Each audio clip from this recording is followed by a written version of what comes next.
And welcome to the Outs Flight Deck, podcast dedicated to Montreal Alouettes football, presented by our good friends over at Royal Retros, where you don't need a time machine in order to get some sweet, sweet throwback merch. Head over to royalretros.com, use the code FlightDeck at checkout, and you will save 10% off your entire order.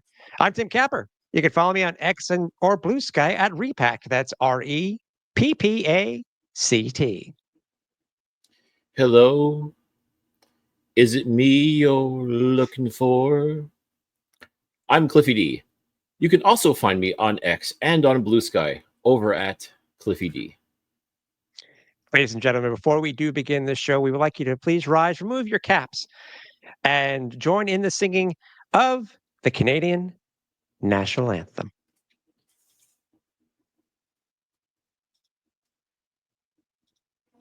Oh, Canada, our home and native land, true patriot love in all thy sons command. With growing hearts we see thee rise, the true and strong and free.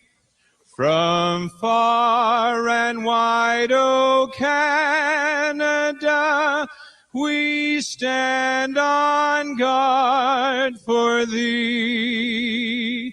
From far and wide, O Canada, we stand on guard for thee. God keep our land glorious and free. O Canada, we stand on guard for thee.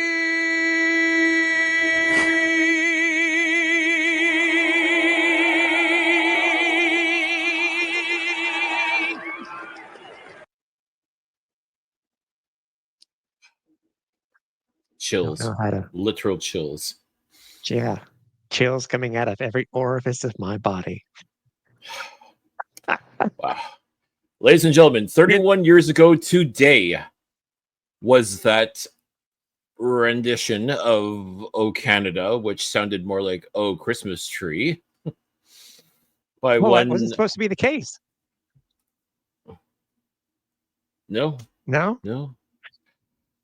well, and again, this took place in Las Vegas, Nevada. Yes, kids, once upon a time there was a CFL team in Las Vegas, Nevada. I mean, that's a whole thing. Did we talk about this when we had Anthony Calvillo on? Because that was his rookie year. That clip. I don't know. I go back and re-listen to it. I think which is available over at our archive or at www.outletsflightdeck.ca. Hashtag shameless plug. Yes. I feel like we would have asked him about that, but I'd be amazed to remember it. I mean, well, I think it's because it's become so much a part of CFL lore. You know, the good, the bad, and the ugly of CFL USA expansion. It really has. I mean, it was a wild time, and don't forget the Alouettes were not around back then too. So yeah, you had teams in Memphis, you had teams in Birmingham, Alabama, you had Baltimore, Maryland, you had Las Vegas, Sacramento. I mean, all these teams going up against the other 8 teams in the Canadian Football League that were not the Alouettes. And yes, you even had the Ottawa Rough Riders to go along with the Saskatchewan Rough Riders. That's right. It was the 90s were a wild time, kids. I mean, there's no other way to explain it. But by the way, it's funny this has popped up today, and you're telling this story about Vegas and stuff, because it's great segue into which was a very, in my opinion, it was a very successful season ticket holders member event. You asked actually AC a question just about that, kinda, when it came to Vegas. I don't remember the context exactly of how we got talking about it, AC and I, but we were talking about the turf. You had remarked how hot it was because we were walking on the turf after the walkthrough, and that as people were getting autographs and meeting players and everything like that, and we're shooting the breeze with AC, and just I have to remind everybody this past Saturday, if you weren't there, it was hot AF, as the kids say. Like I want to say close to 39 degrees with the humidex. Just It was warm. disgustingly hot. It was anyway. warm. So, and we were talking with AC about the turf. Like it was actually hotter on the turf, just standing on that turf, than it was when we were off to the side, just on the sidelines, or even in the stands. It was ridiculous. So we got talking about hot surfaces, and I think I just mentioned or a parking lot in Las Vegas, right? And for those of you that don't know, the Las Vegas Posse, that the one year that they played in the Canadian Football League, held their training camp at a casino parking lot. I'm not kidding, folks. They literally had their training camp walkthroughs and everything. I think it was at the Riviera Casino, if I'm not mistaken, which is no longer there. But right. Again, I can say it was a wild time. The 90s were a wild time, and the whole CFL USA experiment was a moment in time. And it wasn't all bad though, because eventually it did lead to the Montreal Alouettes coming back to Montreal, thanks to the Baltimore Stallions, who had won the Grey Cup that year, or not that year that we were talking about with Vegas, because I think they had already folded at that point. Yeah, it was Riviera, by the way. It was Riviera. Yeah. So yeah, it was just part of the wackiness that was the CFL in the 90s. I tell you, and it's funny the things that we're able to bring up. And by the way, Alouettes are coming off of a bye week. We do the Toronto this week, and we'll be talking about them. And the cool thing is, so we want you to stay tuned because we do have one part of the duo of the Argos play-by-play, don't we? We sure do. We are very blessed to be joined by none other than Ben Grant, who, as you stated, one of the voices of the Toronto Argonauts on TSN 1050, as well as co-host of the X's and Argos podcast. So Ben's going to come in and share a little insight of what's going on in Argo land. So we're definitely really excited. I'm always excited to talk to Ben myself in private, but to be able to have him onto the show tonight and discuss everything Alouettes and Argos is going to be a treat. So folks, make sure you stay tuned for that. Yeah. So as you were saying, I mean, yes, it was hot. It was a kind of a weird thing with the Alouettes having their season ticket member day where they normally practice, which is over at Stade Bear in Saint Leonard, Quebec. I wasn't sure at points because last year they had it at the Big O at the Rotunda. No, at the what would you call that? It's not the Rotunda for the Big O. That to me, the Rotunda is indoors when you're trying to get in. What are they? The Esplanade? The Esplanade over at the Big O. That's where they held it last year. And I think it actually probably was the best way for the Owls to do this because they were coming off of a bye week. They did put on a short practice for everybody that were there, so they were actually practicing on day 0, which is not the norm. But in a way, in itself, they do get an extra day of practice, being it is technically a short week, but not when you're coming off of a bye. So, and I think it went really well. I mean, from and I actually would give it points a little bit more higher than it was last year. Everything went well when it came to the food. Food was on point. If by the way, I have to go, and this no, not really a shameless plug, but I haven't really had Benny and Company before when it comes to their stuff. At least not that I remember, but their food was on point. They had the same company sponsor that was doing the pizza this year. Everything it seemed to be going smooth. It really did. And props to the team and everybody that was working there, not only from their sponsors to they actually had, I think it was actually members of the organization and employees helping out that day. So it was fun. It was fun and great gifts, stuff like that. We were able to chat with some executives. We were able to chat with some fans. The photo booth I thought was a great addition this year. Mhm. Again, two thumbs up from Capper. So I mean, it's let's see what they're able to do next year. Yeah, no, it was definitely.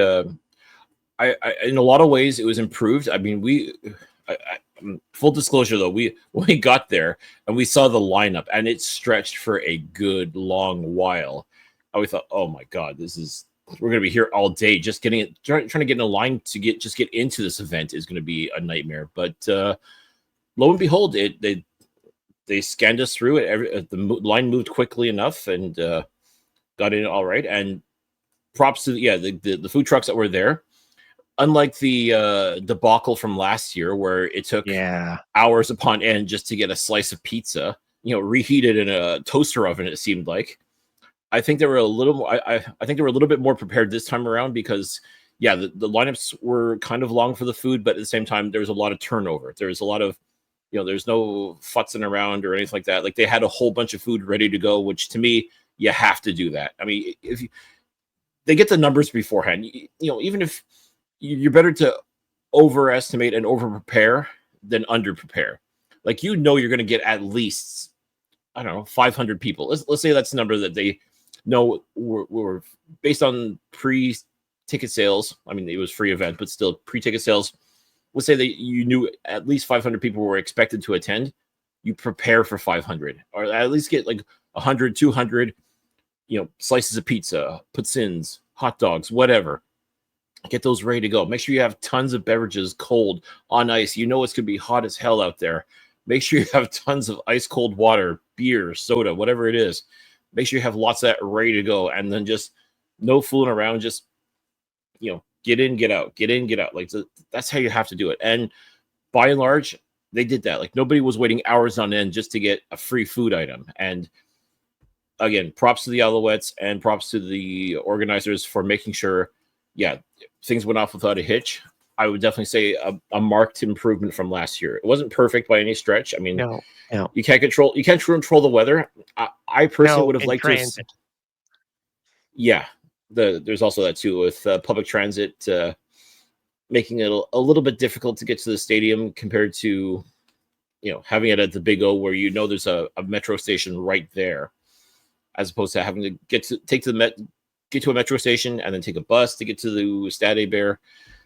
Or if you're trying to park with your car, I mean, the parking was at a premium. I think we parked 3 streets over trying to find something. But okay, it is what it is, right? It's kind of the risk you run when you have the event there. But overall, it wasn't perfect by any stretch. But I think everybody that was there had a good time. Just a chance to talk with the players. As you said, we talked with a couple of executives, a couple of other members of the organization as well. And again, always a treat to be able to do that. I mean, it's excellent. And then talking to players and coaches afterwards, I mean, that's always fun too. So overall, it was a good event. I mean, just wish it wasn't so bloody hot. But again, the Alouettes can't control the weather. We can't control the weather. It is what it is. You make the most of it. The only thing I would say is that, like, I can understand, like, it was a ticket system. Like, they gave you tickets as you entered in for a food item and a beverage. The understanding from what I got based on the emails was that you had a food item ticket, which you, as you said, could either get a puts-in, a hot dog, or a slice of pizza. No problem. And then with your drink ticket, you get either a beer or a soda. And they would also have water available as well. And it felt like they were wanting a ticket just for the water. Like, if you just wanted a water, then you still need a drink ticket for that. I don't know if that was just a misunderstanding logistically or what, but I mean, water isn't something you should have to, like. And again, I'm not a soda drinker, and I really wasn't wanting a beer, especially when hard to believe it's coming from me, but it was too hot for beer. Like, it's not thirst quenching. I'm sorry. You're Cliffy D, right? You are Cliffy D, the beer connoisseur, right? Are you sure? I am. I got to check the stream. Are you sure? you want me to blink twice if I'm if I'm in trouble? Yeah, yeah. But again, like bottled water, like ice cold bottled water, is not something you should have to bargain for or barter for. It should be an automatic. Like, okay, let me get with my drink ticket. If I wanted, I should be able to get a beer or a soda plus a water if I wanted. And on a day like that, there shouldn't be, I shouldn't have to feel like, okay, I got to use my drink ticket for that. I mean, then I would have anyways, because when it's hot like that, I don't want anything. I just want something cold and refreshing, and the bottled water did the trick. So it's just one of those, it's just one of those things. Like I would even go so far as to have like a giant cooler filled with ice and tons of bottles, and people just sort of help themselves. And yes, I know sometimes some people can take advantage of that and take liberties, and kind of help themselves to a whole bunch. But I mean, as long as the understanding is, okay, take what you need, but don't be a jerk about it. I mean, I think for something like that, I would have gone about it that way. But okay, maybe it's just one of those things that, maybe for next year, if God forbid it's another hot, sticky, humid day, they do something like that and make it clear that you can get either a beer and soda with your drink ticket, or you also have a bunch of water over there. Help yourself. Yeah, exactly. And it's funny. This is the post videos that they did were pretty cool. They put on socials. I got somebody had to point out, it says, Tim, you're in it. I'm like, I'm in it. So I was actually in it to run the 33-second mark. Not that I would really care. Shameless plug. Yeah. And what's funny too, before we move on, is that they had practice that next day on the Sunday at 12:45, and as anybody's been watching the weird weather that's happening across Canada, the Owls had to move their practice indoors, which is something very rare. And the funny thing is, though, is that the Owls really don't have an indoor practice facility. So when we heard that they had to postpone it because of I think there was lightning in the air or thunder, within the region itself, that they had to move it indoors. But it's funny to say, as much as I wanted to go to practice, I'm glad we didn't, because then we saw what happened. That area of the city really got hit hard. I mean, hit hard by the rain that we got, the deluge that we got on Sunday. So I guess it was kind of good that we didn't go, but still, all in all, again, props to the team. It's all about asking for feedback, and I'm sure they'll ask the fans for just that. Besides that, though, it's funny, a bye week, still things did pop up that we can talk about before we speak with Ben and preview the Argos Owls matchup. Is that the Alouettes actually had some changes when it came to their rosters. As we have joked over many times over the years, is that anything can happen during the bye week. Especially in Montreal, but we're lucky enough to say that nothing was really that nutty this at least currently for our first bye. But we did have some changes in the announced for the roster. Don Callis was released by the team. When we'll talk about this thing here in a second, just to get them out of the way. Joshua Stone, who was one of our picks in the global draft, a punter out of Memphis, I guess he decided to retire. Jalen Wayne, a wide receiver out of South Alabama, was released, and Tywin Mullen, defensive back out of Indiana, was also released. And this was just the last couple of days where it occurred. But I obviously, I think that the big funny story before we get to the really big news that came across the wire is the whole Don Callis situation. Explain to those who may have not known and may not followed Alouettes social media why this was a interesting release, to say the least, and it's not for what people think. No, but let's go back a little bit. When people first were going to training camp and saw on the roster sheet, and even saw him actually there, they see the name Don Callis, and most people started laughing, especially the Francophone people, because Callis sounds like Callis, which is a naughty word in French. Let's just put it that way. Yeah. So people were just having a blast and already starting to envision, like, once this guy gets on the field and he makes incredible plays, and just talk about like all the French newspapers printing "Callis" on the cover and everything like that, and just the announcers talking about "Callis, Callis," and it's actually "Callis," but okay, Yeah. So he ended up making the team. He was on the practice roster. Again, a lot of people were very excited at the prospect of him eventually getting on the field, if only for the events that I had just foretold. Didn't make it onto the field at any point. Didn't dress for any games, I don't believe. However, the Alouettes made sure to keep his name fresh in everybody's minds, especially on Saint Jean Baptiste, or Fête de Québec Day. Having himself, along with Marc-Antoine Dequoy and Alexandre Gagné, wishing everybody a happy Saint Jean Baptiste, and having fun with him, this American kid who I'm sure still doesn't understand what's so funny about his last name here in Quebec. And sure enough, keep on going, waiting for him to get the opportunity.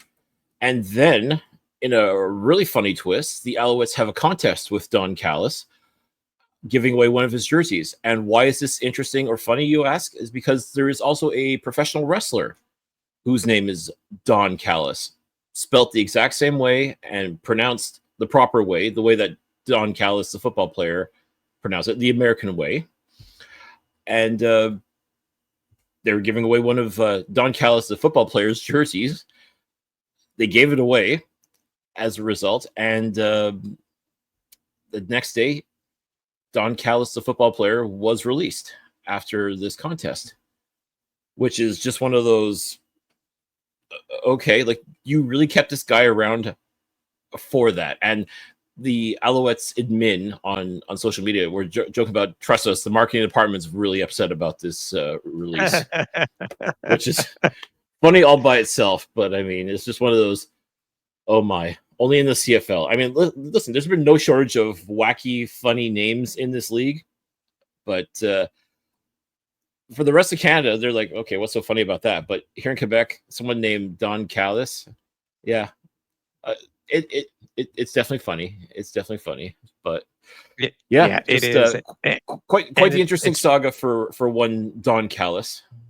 And it's right up there also with the whole.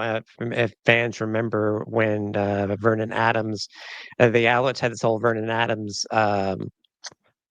I guess we could say it was just not really a get together, but where Vernon Adams they changed his number to 3 or back to 3.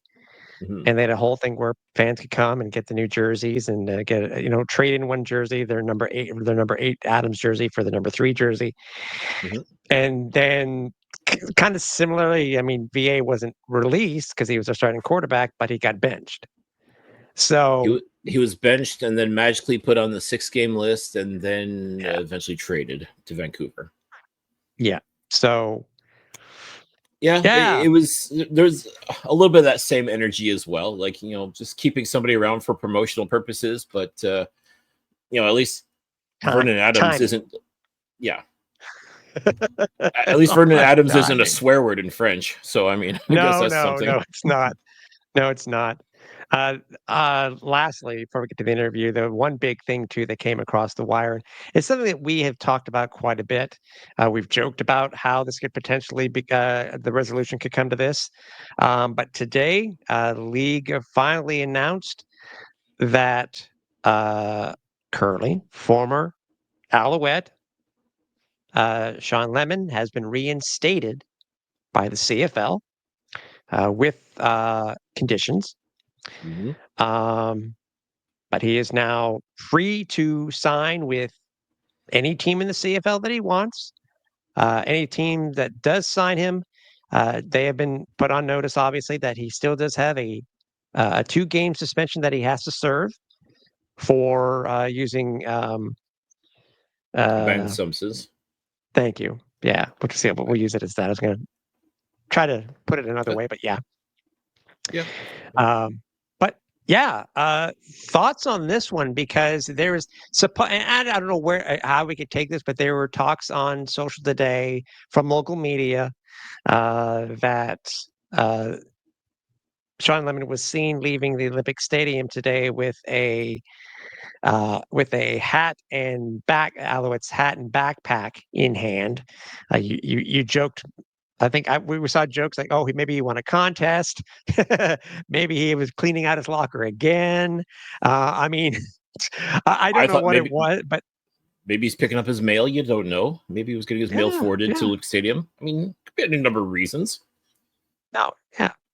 But thoughts? I mean, I was under the impression too that he was, despite being his current situation, he was still in town. So I can't confirm it. If anybody else knows more than that, let me know. But that's what I was under the impression of. But thoughts on this? It took basically he got a year. He got a year. Year plus. You know, well, yeah. I mean, when was it was in June of last year that he got suspended. If I remember correctly. He was suspended just before the season started, appealed, was allowed to continue going to training camp, participating in training camp, and eventually started the season. Mm-hmm.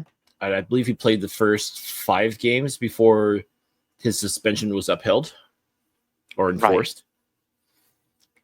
Right. So yeah, I guess it would be close to a calendar year. I guess that he's been suspended. Yeah, and just to be people know this was for the wagering on CFL games. They did state that one big stipulation is that if it occurs again, it will be a lifetime ban.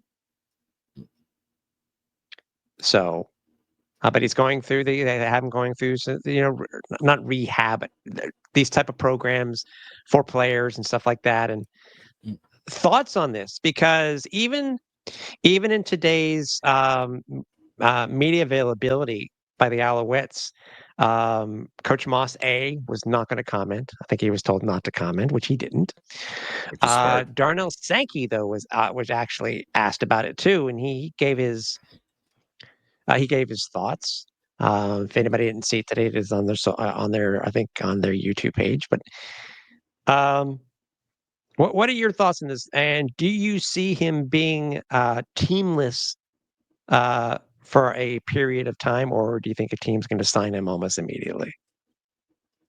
Truth be told, I'm surprised we haven't actually seen a signing from him, like before we went on air. Even like just the fact, like the moment his suspension was lifted, I fully expected somebody to put pen to paper, and maybe if a reporter suggested that they saw him or that he was seen. Again, there's no actual proof, so I mean, Right. could just be talking out of his ass. You never know.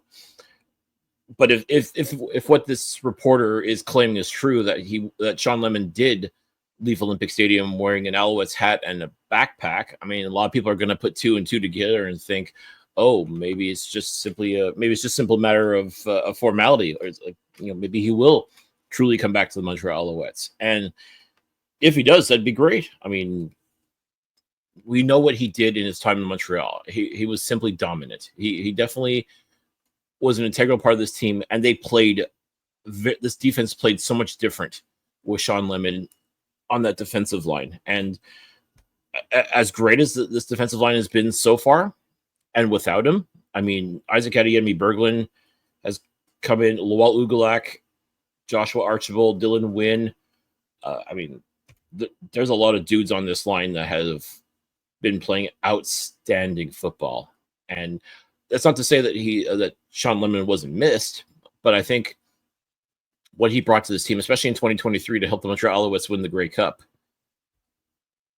I haven't quite seen that from this team yet. And that's not a knock on any of the guys that I mentioned, because they all bring something special to this defensive line and to this defense as a whole. And they do an absolutely incredible job. I'm not knocking them by any stretch. However, Sean Lemon did bring that certain something that only Sean Lemon could bring to this team. And I think if you were to bring that back, I'm not saying it's an automatic trip to the Grey Cup, but I mean, it definitely is going to make this defense evolve into something else. I mean, and we've been talking for weeks on end just how fearsome this defense has been to start the season. If Sean Lemon were to come back and be a part of that again, I mean, we'd be back to like those first 3 games where the defense was just like otherworldly. And even at 37 years, well, almost 37 years old, Sean has shown he still has plenty of gas left in the tank. The fire still burns within him to be a professional football player and to showcase what he can do in this league. And now he's got the opportunity to go out on his own terms and not be as a result of a, indefinite suspension. And that's one thing we have to remember. It was an indefinite suspension. It wasn't a lifetime ban at that point. Now, if he's caught gambling again on the Canadian Football League, there's no do-overs. There's no, it is like you're on strike 2 right now. Strike 3 and you're out. By the way, it was August 28th when the arbiter upheld the suspension. So it was actually less than a calendar year. I mean, if you go by the original date, in April, yes, I get that. But because people need to remember that Sean did play a couple of games for the Alouettes before this whole arbiter thing again. So it's just less. So that's 11 months. So I'll give you the calendar year. I'll give you the calendar year. Yeah, for lack of a better term, it was about that. Yeah. Another way to look at it is I believe he missed 9 games last year and he's missed 6 now. It'll be 7. Well, no, it'll be 6. 6 for the Owls. You're right. It'll be 6 for the Owls. So he's been, I guess you want to call it, he's served as of right now, a 14-game suspension or 15. Yeah, 15 game suspension. One can't help but notice that Chad Kelly was suspended for 9 games for harassing a female coworker. This comes back to the question, is what Sean Lemon did worse than what Chad Kelly did? Because he seems to have been punished a lot more than what Chad Kelly has been. And you can make the argument, okay, Kelly served his time. He did everything he was supposed to do. He has the right to be back in the Canadian Football League. I'll argue that now, I mean, Sean Lemon has served a lot more. He did a lot more time for what he did. I guess, again, halls. When we talk about the Hall of Fame in sports, a lot of them are filled with people that beat on and cheat on their spouses, have alcohol and drug problems, but people just seem to want to. They just want to take a look at what he's done on the field or on the diamond or on the playing surface, however you want to phrase it. I'm not saying what Sean Lemon did was right, and he definitely should have been punished and suspended for what he did. An indefinite suspension I thought was a little severe. A lifetime ban definitely would have been severe. I think, much like Chad Kelly claims, he's learned his lesson. He's rehabilitated, and he's not going to be doing what he did ever again. I have to believe Sean Lemon is going to be in that same boat. And again, to conflate the two is obviously ridiculous, but all this to say, I think Sean Lemon has the lesson's been learned. Let's just leave it at that. Like, he's learned his lesson. He knows not to do it again. He shouldn't have done it in the first place, but okay, it happens. But he's back now. He has a chance to come back, whether it's with the Montreal Alouettes or with another team, and finish his career on his terms. And you can't ask for more than that, as far as I'm concerned. So I'm really curious to see what happens. If he does end up back with the Alouettes, great. If he's in another team, so be it. If there's a team that truly needs him, they're going to make the offer for him. They're going to do what they can to land his services. And without question, he's going to improve whatever team he's on defensively. So we'll see what happens. We'll see if what happened today, as far as him leaving Olympic Stadium with a Alouettes backpack and hat, is if there's anything to it, or if it's just smoke and mirrors. Who knows? But we'll see how this all plays out. I want to know which hat. The Drake hat, obviously. If it's the Drake Ovo hats. Anyways, what I was very surprised, and then we'll move on, is that as far as at least nothing I've seen so far, maybe there was something that it was shown on the French stations, Danny Mac was not asked, as far as we know. Maybe the statement itself was through Coach Moss, but I'm surprised that if there was a chance to be given that any of the reporters in Montreal asked the question, I'm sure Danny Machocha would give the same answers that Coach Moss did. So we'll see. Again, we'll see what happens. We'll see what happens, and we'll go from there. The cone of silence has always been around Montreal. It always will be around Montreal. And the funny thing is, sometimes these news items come out completely out of left field. You don't see it coming, but when it happens, it makes a major impact. So we'll see what happens. I mean, until then, we have a game to discuss, don't we? Yes, we do. So what better way to talk about this game coming off the bye for the Alouettes and for the meeting the Argos for the second time this year already. We wanted to have a guy who knew the Argos quite well. So we're going to actually be speaking with one half of the play-by-play team for the Toronto Argonauts. So without further ado, let's get into a conversation with Ben Grant. Montreal Alouettes are back at Percival Molson Stadium this Thursday, where they will be taking on, once again, the Toronto Argonauts. And who better to join us for this than someone who does offer a lot of great insight on the Toronto Argonauts. We are very thrilled this evening to be joined by the color analyst on TSN 1050, as well as part of the X's and Argos podcast. Once again, we are thrilled to be joined tonight by the one, the only, Ben Grant. Ben, welcome to the Alouettes Flight Deck. Thank you, guys. I'm happy to be here. I hope it's going well with you. I'm excited about this one. It feels like there's been a lot of either back-to-backs or early season rematches. So this is one of them. This is the way the season started out, and we'll see where both teams are at after this. Isn't it a little weird though that both teams coming off a bye and then playing each other again after playing each other like a month ago, essentially? It is odd, yeah. Like scheduling wise, I know and Toronto's going into like a back-to-back with Winnipeg coming up. I know Hamilton, Ottawa are sort of doing their back-to-back thing. It seems like it's just a weird spread. And I know like BC and Winnipeg, they're done for the year. They don't play each other again for the rest of the year. They're all finished after like week 3 or whatever it was. It's just odd schedule making, but I don't pretend to know how that's done or assume it's easy. So I'll give them a break. It's not like draft picks, right? Where you do your research and you think you have a good idea of, whether or not this is going to be a good fit for the Argos with the players that were taken. But when it comes to something like this, when it comes to scheduling, it's just almost like you're searching in the dark and like, oh, hope you land on the right one. Yeah, exactly. So we'll take it, and it's always Toronto Montreal is always fun. There've been some great, like some really memorable games over the last couple of years, you guys know. So hopefully this is one of those, and maybe a bit better a game than Toronto put up in the opener. Hopefully.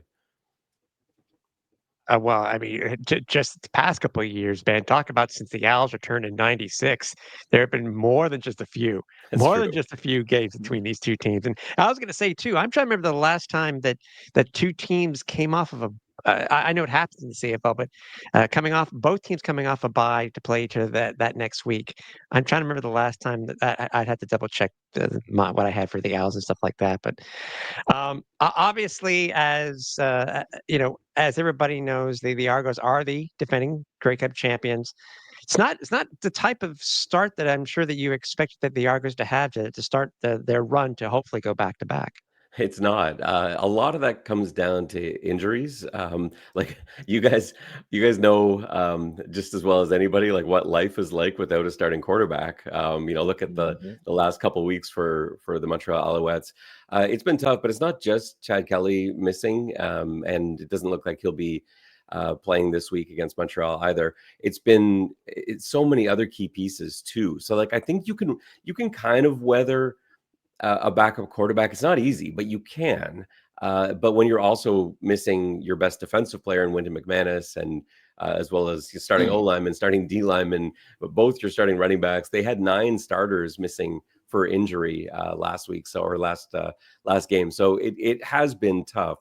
But I think the biggest piece is quarterback. Like teams in the CFL this year are 4-10 with backup quarterbacks, and 2 of those wins came against other backup quarterbacks. So really, there's like 2 legitimate wins in 14 attempts with a backup quarterback. It's not easy. It's funny because the expression has always been, if you have 2 starting quarterbacks, you have no starting quarterback. Doesn't seem to apply in the Canadian Football League, at least not in 2025. Yeah, well, although maybe Edmonton would have something to say about that, because I don't know what their situation is like right now. Like 2 starting quarterbacks is not good either, but no starting quarterbacks is, I think, worse. So I don't know. I think, in Toronto, there's a lot of hope that Chad Kelly will be back soon. There was optimism he would be back this week. I thought if I had to place a bet on it a couple of weeks ago, I would have pegged this week's game as when Chad Kelly would return. But he wasn't at practice today or yesterday. He's rehabbing down south and trying to get expedite his recovery as fast as possible. And so the hope is that he'll be back soon, but not for this game. Now, that would have been a bit of an interesting wrinkle, having Chad Kelly make his 2025 season debut in the very place where his 2024 season ended as well. Yeah, and that was the one thing that stuck with me. I'm like, I don't know, is that going to be like psychologically that's got to be weird, right? Having such a major injury in such a key moment, and then your first game back is right at that same place. Like, fortunately, Chad doesn't have to go through that. That's not something the Argos have to think about. But that was, when I saw that on the schedule, I'm like, this is probably when he's coming back. That was a little bit kind of haunting, I guess. When I saw this week that he was actually rehabbing in the States, I thought that was very interesting because, I mean, I don't mind you, Alouettes Nation didn't hear much of about Cody Fajardo when he was going through his hamstring injury last year, which was, obviously it was a major injury for him, but, thank goodness for Davis Alexander. But what are your thoughts? I mean, when you hear that he's rehabbing, I mean, is there any particular reason why he's rehabbing in the States versus doing it in Toronto? He's been doing that from time to time. There's been sort of a day a week, basically, where he's gone and done stuff like that throughout the season. It's not the first occasion. They had a call to make early in the season, like, do we put Chad Kelly on the 6-game injured list, or do we sort of go game by game? And I think part of it was, I think they did expect him to come back by now, but I think the other part of it is they really wanted the benefit of him being out there for practice, even if it's in a limited fashion, still getting to participate in whatever way he can, throwing to receivers, still going through the footwork for play action and that familiarity with his center and with the running backs. And so he's been doing all that. Like, he hasn't really been rehabbing the same way that other guys do who are on the 6-game injured list, who are rehabbing away from the scenes and not, not with the team. And so I think it makes some sense to be able to also have some concentrated rehab time.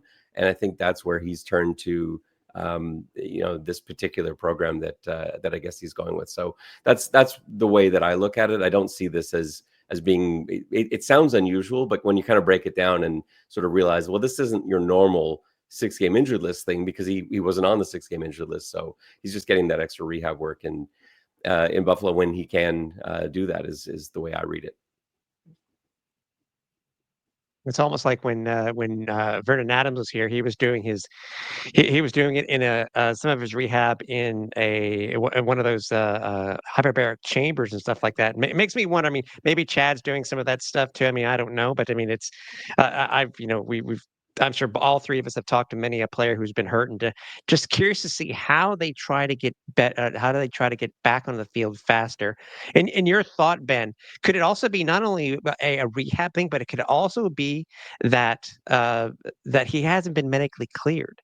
Because if you go back and you look at, as an example, for Reggie Stubblefield with the Tiger Cats, he just made his debut this week. He wasn't cleared for most of those games by the doctors. Do you think that's the actual case itself too, or as you said, is the Argos organization just being very, very careful with this? I don't know enough to know, and it's hard to say. Like, I've made some guesses at it, and as educated a guess as I can make. I like, it's just seeing him move around and seeing him throw. His throwing mechanics look great. You can't tell that he's hurt when he's just sort of taking a snap, taking a 2 or 3-step drop and firing. He looks awesome. It's when he has to move around a little bit that you do see little traces of that limp here and there, a lot less than you used to. But like, Could he go in and play now? I don't know. I think the interesting question would be like if the Argos were right now, if the Argos were 0-5 and everyone else had a winning record in the division, would that have changed the way that they're looking at this? But maybe, maybe, and again, I don't know, but perhaps with Montreal losing the last 2 games, with Ottawa actually below Toronto in the standings, maybe the urgency isn't quite there, and they know that he's the most important player on this football team, and they're just not going to put him in a position where, and I don't even know if it's re-injury they're worried about. I think it might be the ability to protect himself. He's a quarterback that moves well in the pocket. He scrambles well. He's able to buy himself time. And maybe the concern is not so much the leg, but because of the leg, he may expose himself to more hits and potential injury that way. And so they don't want to put him out there unless absolutely necessary. But it's a good question. I don't know, but it's kind of fun to speculate about nevertheless. Well, maybe a mental thing, though. I'm thinking mental thing also, because I said we saw it when VA got hurt a couple of years ago coming back. I talked to a couple of the guys also on the Alouette staff too when it comes back to major injuries. It's a matter of how much of a mindset do these guys have that they can't let it get into their heads that if I get tackled, will I get hurt again? So, I mean, as I said, could be a whole bunch of things as you're saying, Ben. So I'm sure Argo fans are just chopping at the bit, waiting to see when he's going to get back on the field. Yeah, they are for sure. And like you said, it is tough. It takes some time, and you want to have that. You want to have at least that full week of practice with bodies flying around you, and that's something that he hasn't really had to go through yet. Because yeah, psychologically, that's tough. Knee injuries, ankle injuries, leg injuries.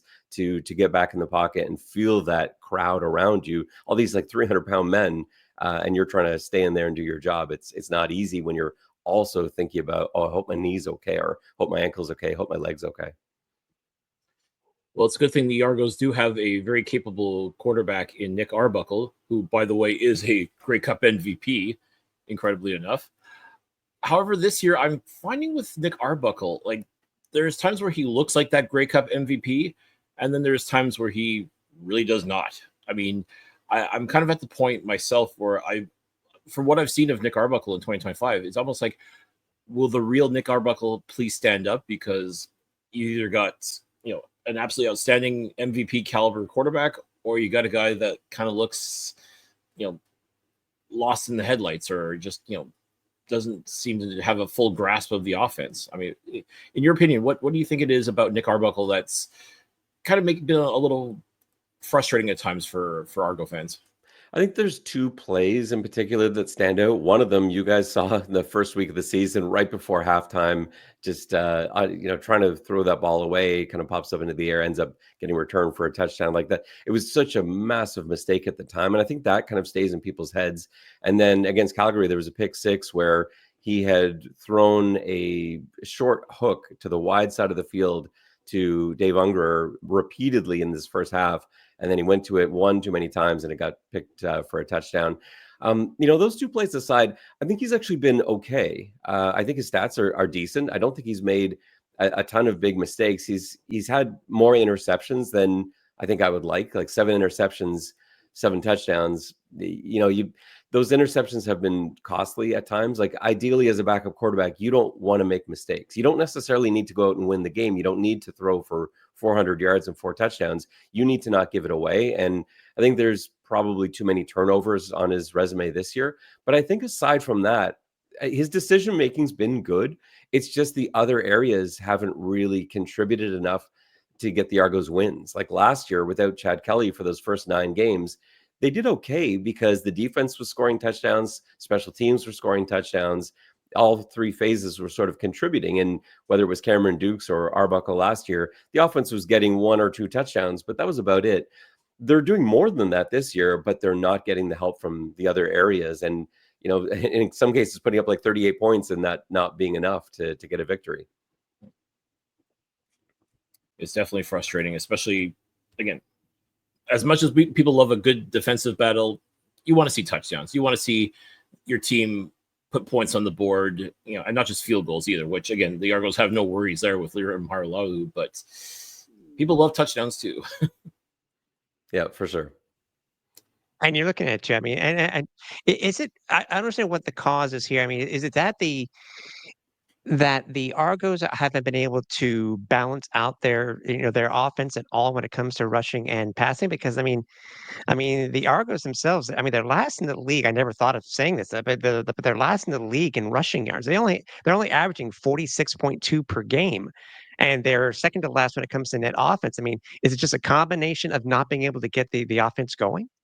The offensive line hasn't played well, and that is a surprise. I think we all expected this O-line to be very good coming into the season. You had Ryan Hunter, who has been celebrated league-wide, Peter Nicastro, an all-star, and Vandal, who played at guard really well for them last year and, started in the Grey Cup. And then a couple guys they were really excited about in Sage Dockstader and George Moore on the left side. This group hasn't performed the way anyone expected to, either in pass protection or in blocking for the run. I think part of that is starting quarterback related, which seems kind of weird. And I don't want to blame this on Nick Arbuckle and say it's your fault, your line's not protecting you or whatever. But it is a different mindset. Like Nick Arbuckle's not mobile. He doesn't run well. He doesn't necessarily. He's not one of those guys like how many times have you seen in his limited starting experience Davis Alexander escape the pocket and then something really cool happens, right? Like he's not one of those guys. Like he will escape the pocket sometimes, but it'll be a short pass or he might run for 2 or 3 yards. Nothing that opposing defenses are scared about. And so what's happened there is in terms of like giving up sacks, you've had edge defenders who aren't worried about contain, and they'll risk blowing contain by attacking inside. And that's really making it tough on the tackles who are legitimately having to protect 2 gaps instead of what is usually just 1, unless there's a twist of some sort. And then in the run game, teams are saying, let's just we're not worried about the pass. Let's just take away the run. Let's load up on the run and sit on it and force Arbuckle to beat us downfield. And so every time the Argos go to run, it looks like they're running right into a run blitz. And essentially they are. And so that's been part of the problem. It's a little bit too on the offensive line, but I think a lot of it is just that there's no fear on the defense that Arbuckle is going to run up and down the field, throwing the ball and making exciting plays. Which he does do, because again, last time I checked, you guys still had DeMonte Coxey on the team and Devaris Daniels, who, again, you talk about solid playmakers. Those are 2 guys that are just absolutely dangerous. I mean, and you just got to put a little bit of air under the ball, and those guys will come down with it. I wouldn't even call it 50-50 ball with those 2. I'd say it's more like 80-20, to tell you the truth. And it's been that way with Montreal for some reason. It doesn't work out that same way with all the other teams. I don't know what it is about the Alouettes. Coxey loves playing Montreal. It's just one of those things. Like he has those games. Like for Devaris, it's Hamilton and Ottawa that he sort of eats them alive. But yeah, Coxey, and especially in Montreal, in that stadium, it just feels like every game, if it's not a touchdown, it's a 50-yard completion where he's just over somebody's head. So there's going to be one this week. I think we know there's going to be one because there always is. But will it be a difference maker? That's the question. I'd be stunned if DeMonte Coxey doesn't have at least 1 touchdown, regardless of how well this defense for Montreal has been playing. As you said, he just, there's something about Percival Molson Stadium or just seeing those Alouettes that just gets him excited and like, okay, I got this. Yeah, it's the same end zone too, where a lot of that happens, that magic, like whether it's the end of the first half and the East Final, or was it 2 years ago he was making the diving one-handed catch in the back of the end zone. So like, but Montreal has to put them in a position where that doesn't matter. Like, and that's what they did in week 1, where Coxey still had a good game. He still made some great plays, but it didn't matter because Montreal took care of business everywhere else. All right, let's switch things up and go defensively. Derek Slulka. I hope I'm pronouncing that right, or Slulka? Sluka. Thank you. Sluka. Wow. Where did this guy come from? Because he has just been a ball of fire for the past few weeks at least. Yeah, he's such an interesting story. So he played a little bit of receiver in high school, but he was mostly a DB. And that was what he did in university too. He was a defensive back, a D3 defensive back, but he was such a good athlete. His testing was so good. The Indianapolis Colts are like, let's bring this guy in here. He's such a good athlete. And like if an NFL team is going to pick a guy out of a D3 program, that he's something special. And the thing is, they didn't have a spot for him at DB. But they're like, we got to find a place somewhere. Do you know how to play receiver? And that was sort of what they rebranded him as. Now, he ended up getting cut from the Colts, but when the Argos picked him up, their only thought was really as a receiver. And it just happened that, coming into this year, coaches are talking together like, hey, Sluka can also play DB, and they were sort of banged up at that position. And they're like, well, let's maybe run him out there. And he played, the first time I saw him on defense this year was the inter-squad scrimmage, and he had an interception in that scrimmage. Looked outstanding. And that was the last time I think I saw him on offense, because over to the other side of the ball he went. And yeah, he hasn't looked back. He's super fast. He's really big. And he does have a little bit of that receiving skill that he's learned over these last few years. And you see that in the picks and returns and run after the catch that he's been able to do, and fumble recoveries, return field goals, and everything else. But yeah, he's exciting. He's a fun player to watch. And they're not that people have forgotten about the players that have moved on in the last few off seasons. Fans do keep talking about players that are no longer here, but it has made losing Royce Metier easier when you get play like that from the new guy coming in Derek Sluka. So much for the old saying that DBs are essentially receivers who can't catch, right?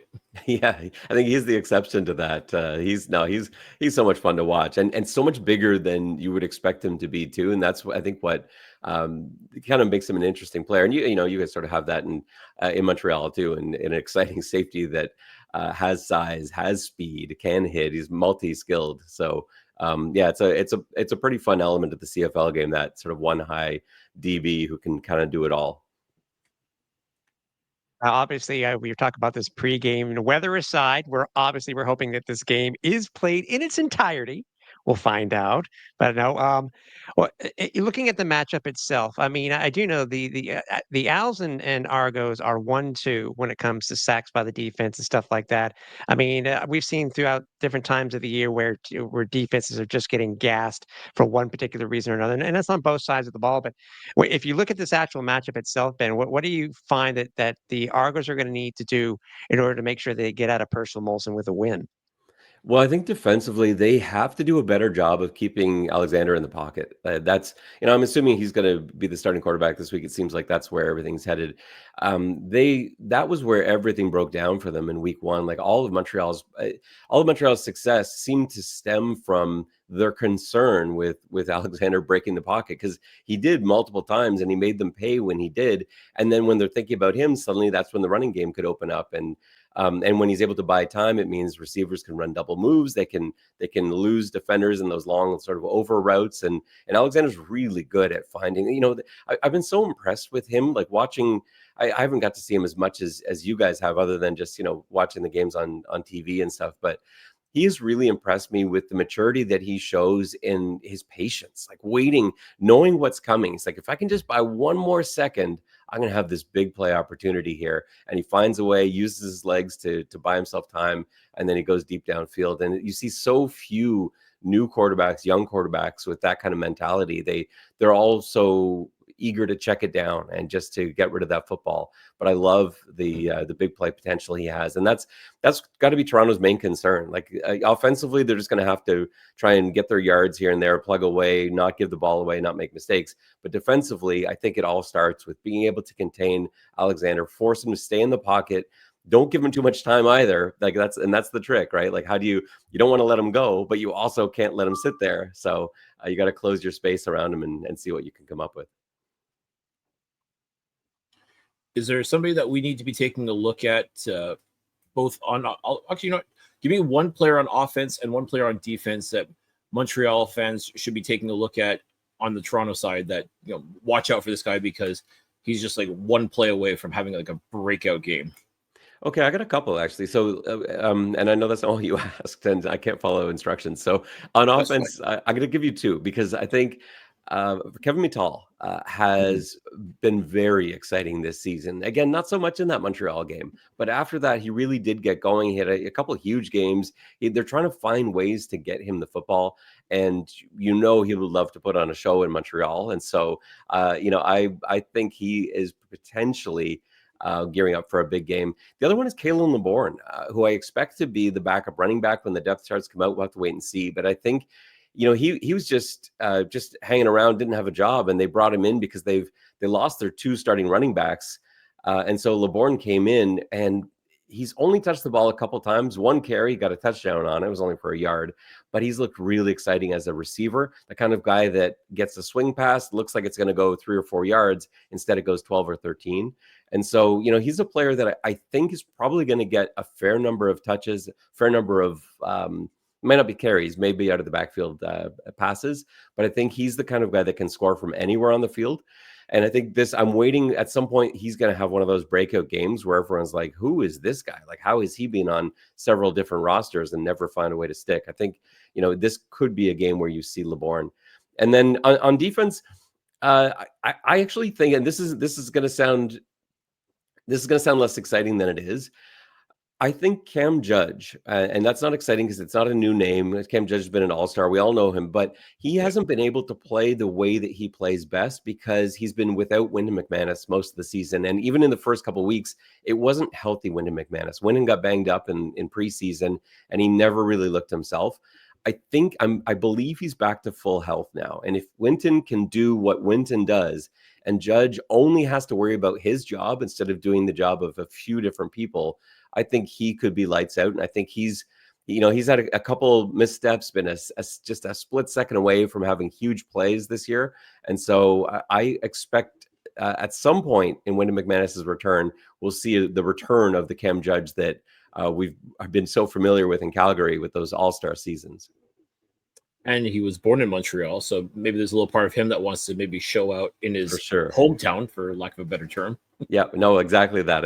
Like anytime the guys go back to that have those hometown games, we see it in Toronto all the time. These guys that you kind of forget about, and you're like, oh man, this guy's coming in here and he has a 100-yard game. The return of Dan Adeboboye, things like that you always kind of get nervous about.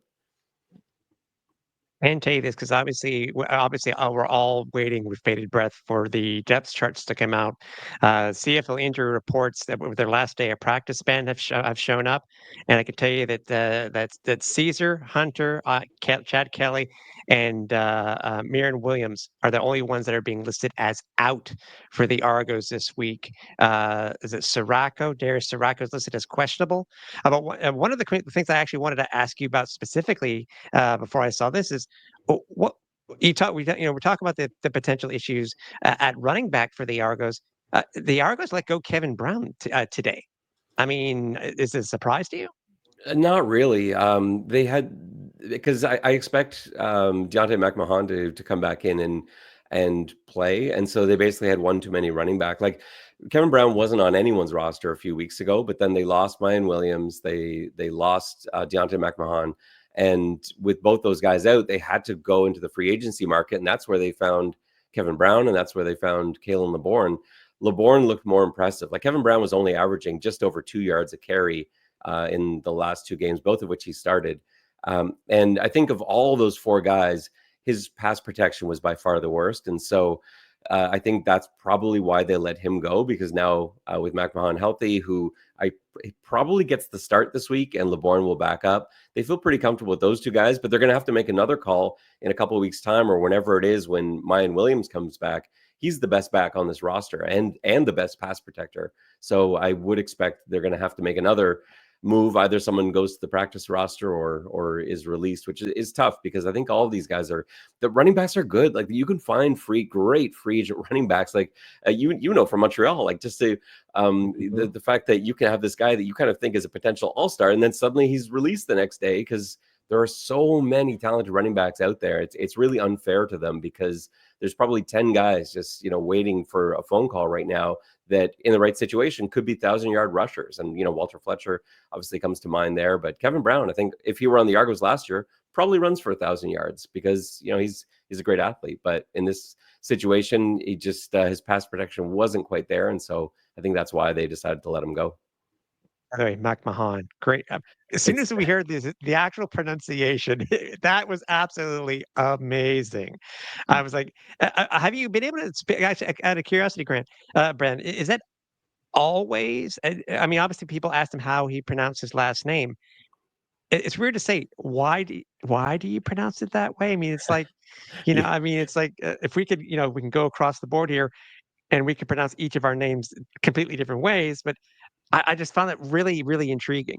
Yeah, that was a strange one. He's always just kind of everyone's always said McMahon, and so when you're kind of making your way through, you just kind of go with it. You're not going to be correcting every person every 2 minutes, but I think once you get established and you're like, you know what, I think it's about time people pronounce my name the way my family's always said it. And we saw that happen with Royce Metier, for example, where he was Mechie, and even his brother still is Mechie down south because he just probably just can't be bothered to correct people on it. And so Mike Hogan, my broadcast partner, he's always very adamant that he wants to make sure he's saying everyone's name the way that they say it. And so in camp every year, he goes up to every single player, even the ones with the most, what you would think would be the most easy to pronounce names. And he'll hold a recorder in front of their face and say your name for me. And in this case, is Deontay McMahon. And he's like, at first Mike thought he was pulling his leg. He's like, because guys do that too, right? Like, guys will sometimes make up a fake pronunciation just to play with you. And so I think that's what Mike thought. He's like, really? And he's like, seriously, that's how my family has always said it. And Mike's like, all right. And we've basically got the equivalent of a swear jar now in front of us, because every broadcast, at least once, we both say McMahon, because how many times have you seen that name over your lifetime and said it that way? I just can't wait till the Argos are in Calgary later this year and we're calling it McMahon Stadium. Wait, isn't Cody Fajardo? That's not how you pronounce Cody Fajardo's last name. He just goes with it, if I'm not mistaken. Probably, Right. I don't even know that one. I bet you're right. Yeah. I bet you that's it. I remember him pronouncing it a certain way, but I think he just like everybody else, they just go with it. Yeah, I think sometimes it's just easier. And like John Boss, this year he had been John Bosse, which I think is the correct way to say it. And I think he threw in the towel this year and he's like, call me John Boss. So that's John Boss. That's interesting because we had him on the show last year because we featured him. I asked, is it John Boss? And he said, yeah, John Boss. Like, okay, well, see, and he told Hoagie last year Bosse, and so we called him Bosse all year last year. But oh my, he's John Boss now. So here we are. So you're right either way. We're going with John Boss. Well, and I figure that's the best way to go. But as you said, maybe guys like to pull a rib on you or something like that. Just I know. Who knows? Who knows if that was what happened there? It reminds me of that Mad TV skit with was it Mr. Garvey with the mispronunciation, like Ron. Yeah, that's right. Ron. Yeah, I forgot about that. Yes, you're right. But looking at it real quickly, 8.5 point spread, Ben, is it fair? It's a favorite of the Alouettes. Yeah, like I think it's a fair number. I think that's a lot of points, but you can't really argue it from Toronto's perspective. They're 1-4, and you're going into a place where you looked terrible last time out. The offense couldn't really move the ball. Montreal, with their starting quarterback, has looked awesome. Like when Alexander was starting, they were unquestionably the best team in the league. They haven't looked the same since he went out. Those last two games hasn't really been, and I don't even, it's hard to tell why. Like I was watching a lot of film this week of those last two games, and especially that BC game.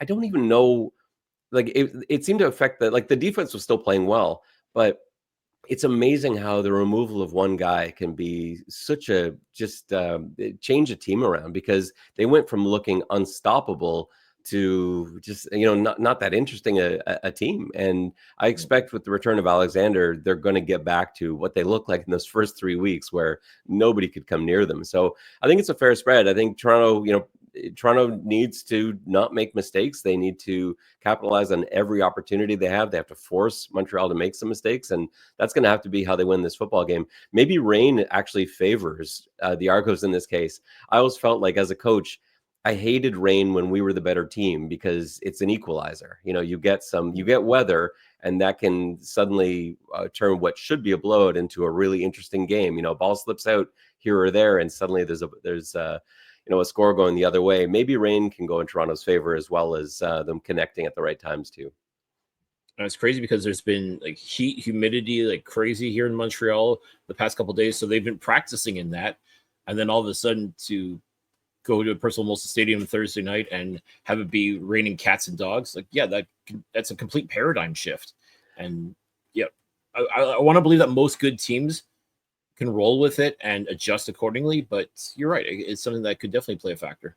Yeah, it tends to, like, we've seen it all in the CFL season. It's long enough that you get through the sort of dog days of summer. And just a few weeks ago, Calgary and Ottawa were playing in like 2-degree weather while it was 47 with humidity in Toronto. And so, we've got everything in this country, and we'll have snow and ice games later in the season. Right now it's 40 degrees one day and down to 5 or 6 and thunderstorms and whatever else. So it's just, you brace yourselves. That's what you're in for in the CFL season. Yeah, like they say, you can plan a pretty picnic, but you can't predict the weather. Exactly. Ben, this has been absolutely a blast. Before we let you go, drop your socials. Where can people follow you? Because if they're not following you, they need to be following you. So let everybody know where they can find you on the World Wide Web and beyond. So on Twitter or X, you can find me at Ben_Grant. And for Blue Sky, Coach Ben Grant is where you'll find me. And you can find the X's and Argos podcast anywhere that you get your podcast. Wherever you found this podcast, you can also find ours too. All right, fantastic. And of course, shout out to your partner, Mike Hogan. Always been great with us whenever we've gone to BMO Field. So definitely appreciate him. Appreciate you as well. So again, thank you so much for joining us this evening, Ben. It's been an absolute blast. And let's hope for a good, hopefully rain-free, or at least very minimal rain game this coming Thursday. Yeah, I hope it's going to be a good one. Thanks, guys, for having me on. I love doing it. I hope we can do it again. It's funny. You come into this Cliff, and coming off a bye week. Again, I wasn't able to find much of the information I was talking about in the thing itself when it came to two teams coming off of a bye week meeting each other. But either way, I mean, Ben brought up some great points when it comes to this team itself. We've talked in the past about trap games and stuff like that. But I'm thinking from what I've seen from the players, don't worry about the record. Don't worry about who's hurt. You need to play your game, and that's what it seems like. Ben was saying that point too, but across the board, it looks like it's going to be a good matchup despite all the detractions that a lot of people are seeing between these two teams. That's true, and both teams are going through it in a lot of ways, in different ways, but very similar ways. Ben as you said, brought up some really great points. Definitely love his passion, his knowledge. I mean, the guy just really gets it and does a great job. He's humble, but listen. If you listen to his play-by-play calling of the games with Mike Hogan, Ben just brings so much knowledge, so much passion to it. I mean, it really comes through on the radio broadcast. So if ever you want to really get a good football education, make sure you tune into the Argos play-by-play. Not at the expense of the Alouettes team, mind you, but if you want that football knowledge, go give Ben a follow, because my goodness, he's got it down to a science. So we're so thankful that he was able to join us this evening. And as always, anytime you want Ben, you're welcome back here on the Flight Deck. Exactly. Don't forget, we are on social media. You can find the podcast almost on any of the different podcast aggregates. But if you want to look for the entire archive, you can head over to www.alouettesflightdeck.ca. If you want to find us elsewhere, you can do so. You can find us over on X and Blue Sky, and that's over at Alouettes FL Deck. On Facebook, over at Alouettes Flight Deck Pod, and on Instagram and YouTube over at Alouettes Flight Deck. Speaking of YouTube, you can also find the full audio version there of the podcast. You can find the full broadcast version of the podcast, and you can also find our post-game show, Flight Deck Live, which will be coming to the airwaves every week after every Alouettes game, whether it be at home or on the road. Want to know when it goes live? Make sure you subscribe. Make sure you hit the like button, and make sure you decide to hit the bell button, and you will know when a new episode comes live, whether it be a new episode, a live show, a new short, which we've gotten into a little bit as of late. It'll all be there, and you'll know exactly when we go live. Looking for merch for the that you want to wear and rep the podcast? Well, you can head over to flightdeckgear.ca. Grab something from our If You Know, You Know line, whether it be the Big Mac, the Cartoon Bird 56 shirt, or a lot more. Again, just head over to flightdeckgear.ca. And also, can't forget again to thank our sponsor of Royal Retros, where if you go to royalretros.com and use the code FlightDeck at checkout, you will save 10% off your entire order. One thing I was able to look up, Cliff, and I thought that, buys are a thing, obviously, really in football. Football, I use football because I really can't say with soccer, et cetera, et cetera. This is the first team. This is the first time that the Alouettes have played the Argos coming off of a bye week since 2018. Wow. And there's only 8 teams in the CFL. I was like, what? Seriously? 9. Sorry, 9. Well, you can't include the yes, semantics. But if it's still 2018, that to me is a surprise in itself. What are your thoughts on this game itself? Obviously, we now know, and when we were speaking with Ben earlier, we were seeing the initial reports coming out for the injury reports that were put out by the league, and now having the depth charts. Now we do know that Davis Alexander is going to be back under center. He is looking to become 8-0 all time in his career as a starter. Austin Mack is back. Which we did hear, by the way. We spoke to him at the event this past weekend. He actually did it on day one when he tweaked his hammy 3 weeks ago. And I was like, really? Of all times? But yes, as we can see, it can happen almost at any. It can happen almost at any time. Also, I mean, we have a lot of guys back this week, don't we, man? We sure do, and definitely looking forward to seeing, especially Davis Alexander back in action. Because, again, folks, if you haven't been paying attention, this Alouettes team plays so much different when Davis Alexander. I'm thinking about big play VA versus big play DA. When Davis Alexander is behind center for the Montreal Alouettes, this is a completely different football team than what you've seen over the past 2 weeks.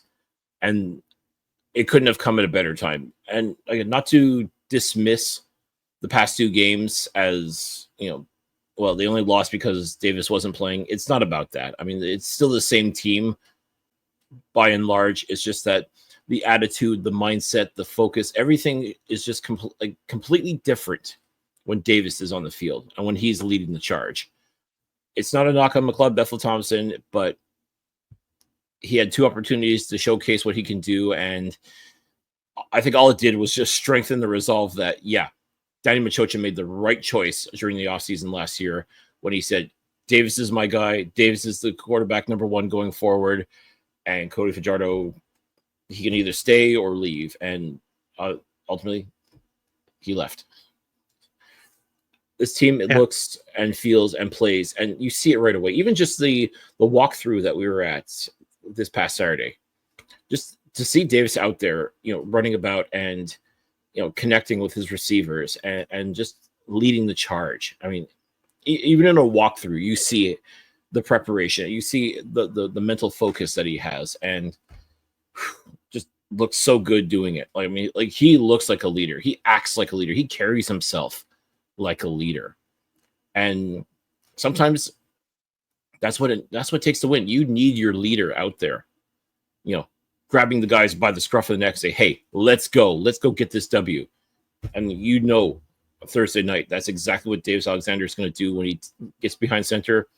He's going to lead this team the only way that he knows how. And if he can get that 8th win in his as a starting quarterback, he would be, once again, an extremely elite company, as it would be him and Danny McManus as the only CFL quarterbacks to have started their career 8-0. That's pretty damn good. I mean, he's already an elite company at 7-0, but to get to 8-0 and do that, and if he could do that, maybe get to 9-0 and be in a class all by himself. I mean, if that's not gonna, he's not the type that really needs a spark or a motivator to get going. But if he did, just show him those stats, and he'll be like, okay, done, bet, I got this. And damned if he's not going to be able to do it, because that's just how he rolls. Besides that, with obviously with Mullen being released by the team, Robert Kennedy, Cliff, is going to be getting his first ever CFL start at DB this week. Also, the Alouettes to have the return of offensive lineman Nick Callender. And that's going to be very helpful.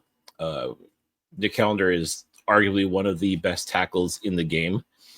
And I'm not saying his presence wasn't his absence wasn't felt by this team. It absolutely was, because kind of like DA, this offensive line plays differently when they have all their pieces in place. And I'm not saying that they were terrible without him, because I mean, by and large, they've done a pretty good job keeping Davis upright and creating lanes for the running backs to run. But having Nick Callender back in the lineup is definitely going to be a major boost. And I hope one Pierre-Olivier Lestage kind of realizes, I'm not saying his job's in jeopardy because of that ill-advised penalty he took against BC, but I'm hoping that he too has kind of had a come to Jesus moment as far as his play as of late, and realizes he's got to be better. And I'm looking forward to seeing him come out much improved and better for the experience.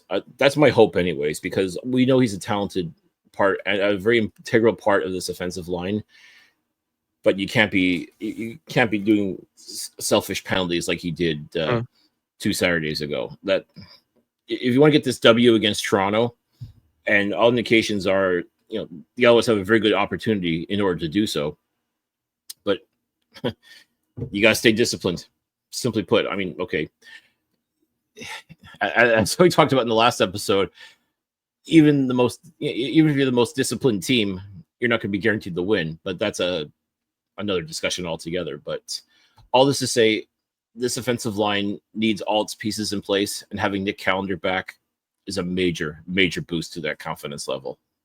Yeah, I agree with you. And by the way, since we talked with Ben, the line has actually gone up. The Owls are now favored, depending on where you look, between 10 and 10.5 points. Whoa.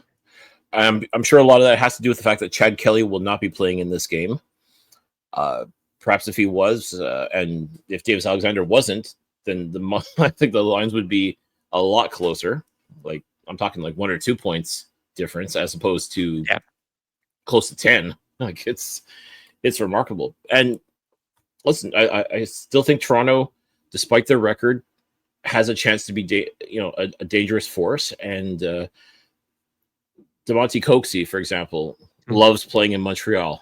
He's had some highlight reel catches, to a point where even the CFL's social media was talking about Coxey's corner, as in the corner of the end zone at Percival Molson Stadium, where he makes outstanding catches and burns guys like toast. And like, it's almost like his home away from home. And if I'm the Alouettes, we can't be you got to be saying to yourself, we can't be having that. We can't be letting this guy run roughshod over us. So I'm curious to see how this defense steps up. It will be Deontay Ruffin and Wesley Sutton that are basically going to be in charge of keeping Coxey honest. I have no doubt in my mind that those guys are more than capable of doing so. But again, playmakers are going to do what they can. I think Nick Arbuckle too, after the not great performance he had during the Alouettes home opener, he's going to want to redeem himself. So I fully expect him to come out ready to go and ready to be that quarterback that did lead the Argos to their 19th Grey Cup championship.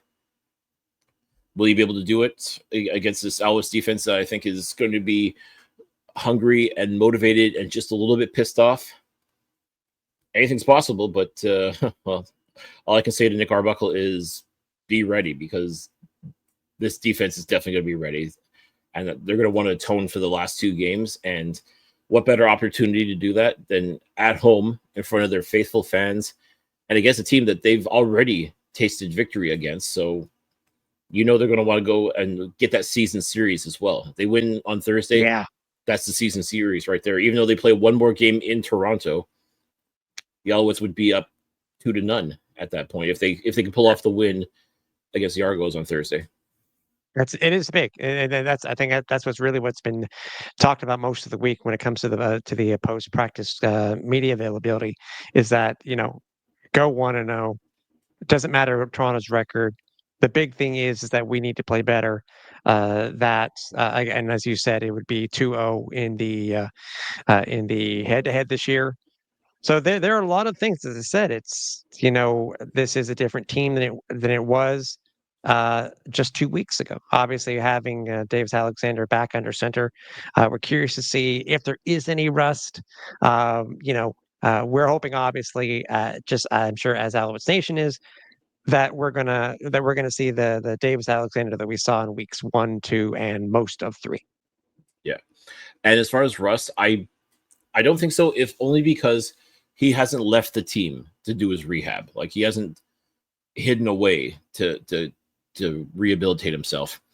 He's been there along the way, like supporting the McLeod Bethel Thompsons and Caleb Evans.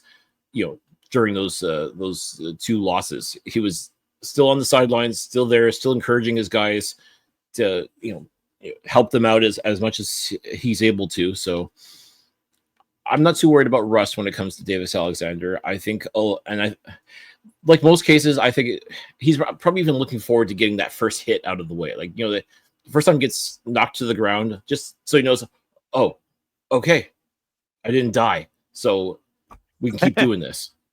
Yeah, and it's funny how it's just something simple like that, just to get over that little mental block. Like, can I still do this? Am I still able to? And that first pass, the first pass that he connects with, that goes away a little bit. That first hit he takes and gets back up from, that goes away a little bit more too.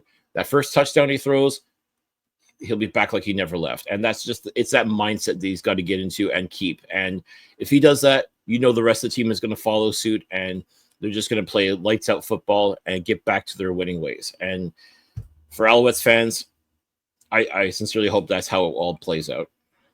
Yeah.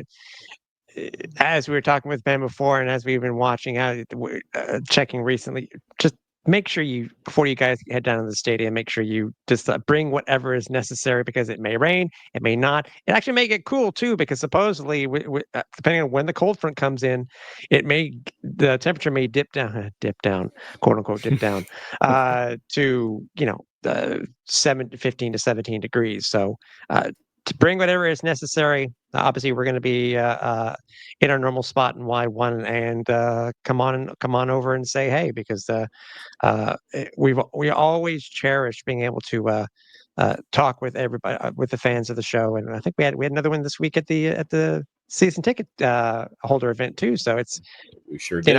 We love meeting our listeners and our viewers. Absolutely, and just it means a lot to when people come up and tell us, we're doing a great job. Because I always say, if you like what you're doing, tell a friend, tell a coworker, tell your family, tell everybody. If you don't like what we're doing, tell us. And so far, no one's come up and said, hey, man, you got to change this, or I don't like when you said this, or you really suck. No one's ever said that to us, which I'm very thankful for. Don't get me wrong, but if you've got some construction criticism, we definitely want to hear that too. But I mean, if you want to shower us with accolades, we appreciate that as well. So I mean, again, as always, we appreciate each and every one of you that downloads, listens, or watches the show, because it really is a labor of love, and I couldn't see myself doing this any other way. So, it sounds like y'all are enjoying it. So if that's the case, we'll keep on going. Exactly. And again, Thursday game. I know it's tough when we get the show out when we do, but it's hey, what better pregame for you guys heading over to Purcell Molson to see the matchup between the Argos and the Alouettes. So Cliff, I will see you in stadium, my friend, and we hope to see you guys there too. If not, we will see you on Flightdeck Live. Stay tuned to all of our socials for when that will be heading. We'll be broadcasting, give or take probably 11:30, 11:15, 11:30ish. But stay tuned, and either way. But if not, we'll see you next week on the show. So for the final time here tonight, for everybody here at the Alouettes Flightdeck, for Cliffy D, I'm Tim Capper. We're on Final Approach.